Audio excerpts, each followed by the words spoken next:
yeah, I think and also this guy, I think this guy is more famous than you, because this guy has hosted so many big celebrities from Ghana, like Nappy Briggs, other celebrity from Kenya, Miss Trudy, Tayo, Miss Trudy, so many big celebrities, even me, one of them.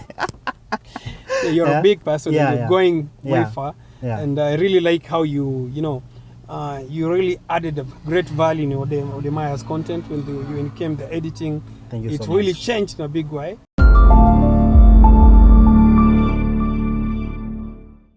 Yo, Wagon my people, this is Elvis Derry, the king of YouTubers, and I'm back again with another brand new and fresh episode. So today I'm still in Kenya. Kenya is still under lockdown, under curfew, and I met my brother from Kenya, African traveler, the most famous guy from Kenya. This guy is doing a very good job, showing how Kenya is, how beautiful our roads and our city is. And, he has hosted so many, big celebrities from Ghana and Kenya. And, so I really feel honored to meet him, to meet my brother from another mother. And, so I just want to, us to, just talk about how he started, and his experience. Also, the difficulties, what kind of difficulties does he get, filming in the roads?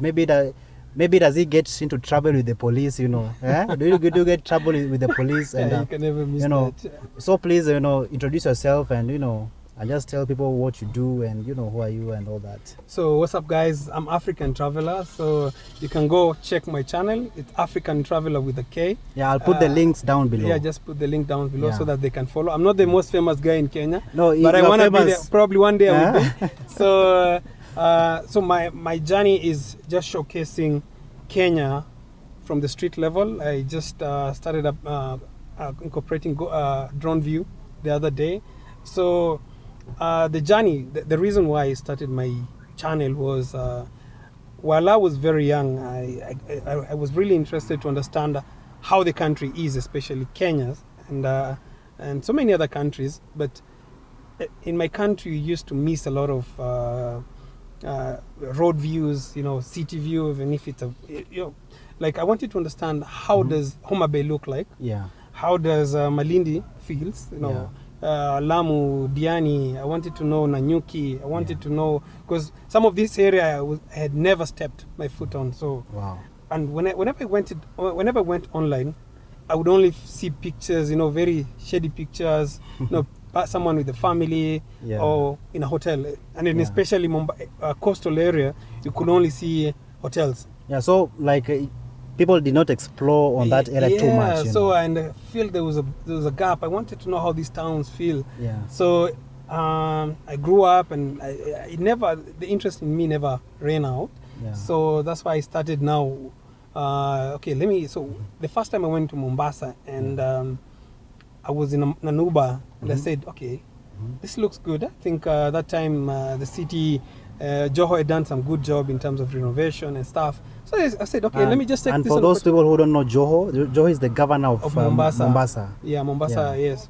So Mombasa is the second biggest city in Kenya. So, and from that time I started just vlogging in Mombasa, and I didn't know how to edit. I have no professionalism in terms of, let's say, filming industry. But right now I'm seeing your videos are really doing great. Right now you have a drone. I saw your drone in one of your videos. Yeah. I put also that link on the description so that you guys can go and watch, man. Yeah. So I started small, just uploading videos. It is with the background noise and everything.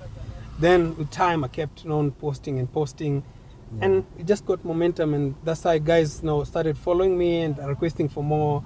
Kindly, reduce the background noise, check, and make longer videos, because I used to start with very small videos. And at that time I knew now this is the time now to put Kenya cities and towns on the map. And my long-term goal is to put the whole of Africa somewhere, just some people can see. And at that time also, when you could look for Nairobi, you could look for other areas. But most of the people who shared these were tourists. Yeah. And for them, the most interest was to showcase, I came to this children's home, I went to check this slum. So I kept feeling there's something missing. Nairobi it's not only about the thugs and slums. There's so much to it. And this was happening everywhere. Like in Mombasa, you could only see pictures about, this gang, and there was so much was missing. And I'm glad I'm putting Kenya somewhere. Yeah, you're And doing a very great job. You know, because there's some Kenyans who have lived in, you know, in the diaspora even for more than 10 years or even more, you know. So some of them, they miss home and they feel homesick, you know, because even me, I always feel homesick when I'm out in Kenya. Yeah. You know, so when I watch your videos, like You feel like I feel like I'm home. back home, you know. When you're driving around, let's say, for example, Westlands, you know. Yeah.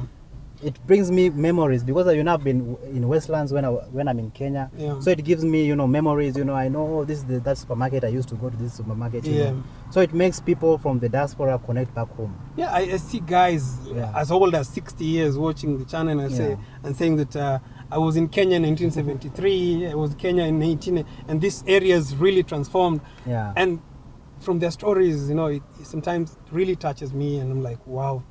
You know, And this footage, the good thing about them is right now we are taking it right now, and we have 100 years to come, and guys at that time will want to know how was Kenya at this age. Yeah. And so I'm leaving something, I'm doing something that will be watched by the past generation and the future generation, and the future generation to come. And I'm sure they will be mesmerized. I'm sure in a country like China, if you see the footage, let's say, of Shanghai or Beijing or this other town, how they've transformed, the future generation will never understand you know, the journey. Yeah. And Africa is heading there. Africa is the new frontier, and this is where things are happening. This is where we have the growth, and I believe the future generation will want to know the history about the places, and I'm glad to be doing that. And yeah, it's not been easy to vlog in Nairobi. I've been arrested several times. Yeah, man. Nairobi. Vlogging in Africa, Oh my God, it's hard, man. You don't understand, You know, guys. It's hard to vlog in Africa. So some areas you find are super nice. Yeah. Sometimes even just to fly drone on that area, you can't. It's been locked. It's been locked. Yeah. You have some regulations that are really tough for flying. You have very hard regulation for shooting on the streets. So the only advantage I have is that I shoot mostly with a car. And that's what I keep telling people. Most of the guys who come here, they're arrested. It's because you're on foot. Yeah. It would be the same for me if I'm always on foot. Like in Kenya, police don't understand why you should shoot like the good places. If you go to the slum area, they don't have a problem with you. You know, okay, one of the main reasons can be, you know, because Kenya has recently had attacks, you know, from the terrorists, from the Al-Shabaab, you know, some had Al-Qaeda sometimes. So sometimes if you go to, you know, maybe in a mall, you know, you are not allowed to film inside a mall because for security reasons, you know. So that is one of the reasons why they don't let people film in malls and you know, in residential areas and all that, you know. And for me, sometimes it's a two-way thing, you know. Sometimes it doesn't really make so much sense for me. If you tell me I cannot shoot in a military barracks, perfect, you know. If you cannot shoot in a police station, well and good. If you cannot shoot, let's say in a university, or okay, well and good. Even not a university, but shooting in a mall, like the Al-Shabaab, the Al-Qaeda group, they just don't land and shoot. Yeah. You know, this is something they planned for 100 years. And if for many years, not 100 years. Maybe 2-3 years. Yeah. So if you tell me that I cannot shoot in a mall, like Al-Shabaab before the attack, they will have to, you know, everyone goes to a mall. Yeah, that's true. Everyone goes to a mall. And when you shoot in a mall, most of the videos are not consistent. Especially when I shoot so many areas, I don't make the video so consistent because I just don't want, you know, if you're like someone who has bad intention, you cannot like use my video to make the whole plan. Yeah, you understand? That's true. So if let's say I'm going to a mall, probably the next after 2-3 minutes I'll use another entrance. Not the same. I'll not make a continuous video so that you cannot really understand. So I can tell you for sure, especially to the authorities, like why should you deny people to shoot in a mall? No, but you know, most of them they don't understand, you know. Yeah, they really don't understand because you know sometimes when you shoot with your phone, there's a difference when you shoot with your phone and with the camera. When you carry these big cameras, you'll be arrested very quickly. You know, more than your phone, you know. Yeah, actually, the mall was arrested some time back. They had no issue with the phone, but they had an issue with the camera. So I'm trying to understand because some cameras have better quality than the camera. Some phones have better quality than the camera. So I just hope it's something that with time guys will get to understand. And we can have regulations that are really making sense, like no shooting in any forces, around any forces, any police station. probably some key areas that are very, you know, we should be very careful.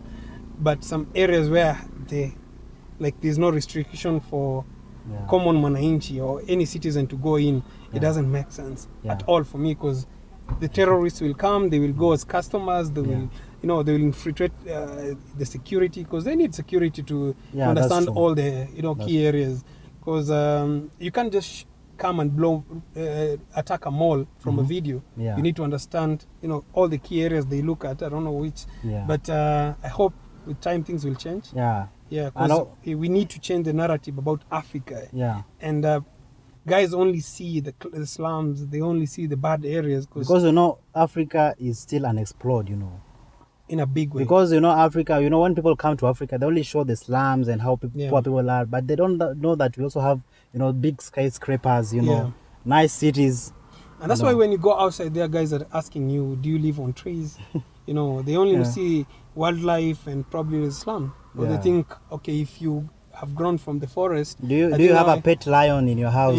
So those are the things that are really funny for us. And as long as we keep allowing, especially guys from outside the continent, to showcase our country, they will never showcase it in the best way possible. Some will try. Because nobody will come and do it for you. It's your responsibility and your job to showcase your country in a positive way. And it's our time to write our own history. Because our history has been written so many years by some other people. It's a time the youth and the African themselves to write their own stories. And it has to start with us, and we have to get, you know, a goodwill about it. Not like every time you want to start, you got arrested. You know, you got mugged. So because it's really important for you guys to see Africa in the best way possible. And I'm really glad that what you guys do with Odemaya, you know, thank you so Africa much. Thank you so much. In a better way possible. Changing the narratives. Changing the narrative about Africa. Some of the the countries that you go in, I'm like, wait, I didn't expect these guys to have this beautiful ocean.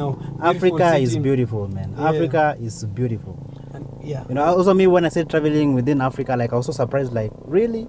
Like, because so many images that I've seen in the TV, in the media, it's not what I was seeing with my own eyes, you know. And right now is the time to change the narrative, you know. I sometimes don't believe like the videos I watch about Africa. You're like, you know, I'm Africa. You know, Africa is underrated. I know Africa, but some of the areas you go in, you're like, okay, this is beyond what I expected, you know. But and that is what we want to see about Africa. Because not so many Africans think about traveling within the continent. Like most Africans think that as soon as they start getting money, Europe, Asia, US, you know, and we have to start visiting the continent. We have one of the best beach. We have one of the best, you know, resorts in Africa. We have one of the best nature, you know. So this is the continent. If you're a club person like me, party after party, you know, we have the best clubs. The best clubs, you know, in Africa. Also the best women, you know, also the best women in Africa. The best women are here. If you don't believe, come and see the high tourist area around Africa. A place like Kenya, if you go to Mombasa, Malindi, Watamu, Diani, you'll see the level of intermarriages between Africans and outsiders. You won't believe, because they come here, it's like, wow, this is what I wanted. And I think and also this guy, you know, I think this guy is more famous than you, because you know, this guy has hosted so many big celebrities from Ghana, like Nappy Briggs, you know, other celebrity from Kenya, Miss Trudy, Tayo, Miss Trudy, so many big celebrities, you know, even me, one of them. You're a big person. You're going way far, and I really like how you know. You really added a great value in Odemaya's content when you came the editing. Thank you it so really much. Changed in a big way. So Odemaya I still see is doing a very good job. Odemaya is doing a good job despite the curfew. And this guy is my office, so this is my office. This is where I work. I work in. This is moving office. This is my moving office. When people come, I just like to show them the city through, you know. This is the best way to move around. As I told you guys, if you want to vlog, car I think in Africa, in Kenya is one of the most safest way to shoot. Because you know, when you're in a car, no one will come and bother you. Like, what are you doing inside your car? You know, and all that. But when you're walking around with the cameras, you know, it will be very difficult. You know. Because when I started with the phone, I used to hook it. Right now, I'm using a GoPro. You just hook it and you just move around. No one knows it's a dash cam. No one knows you're just recording anything, and you can move anywhere, anytime. Okay. Also, another question.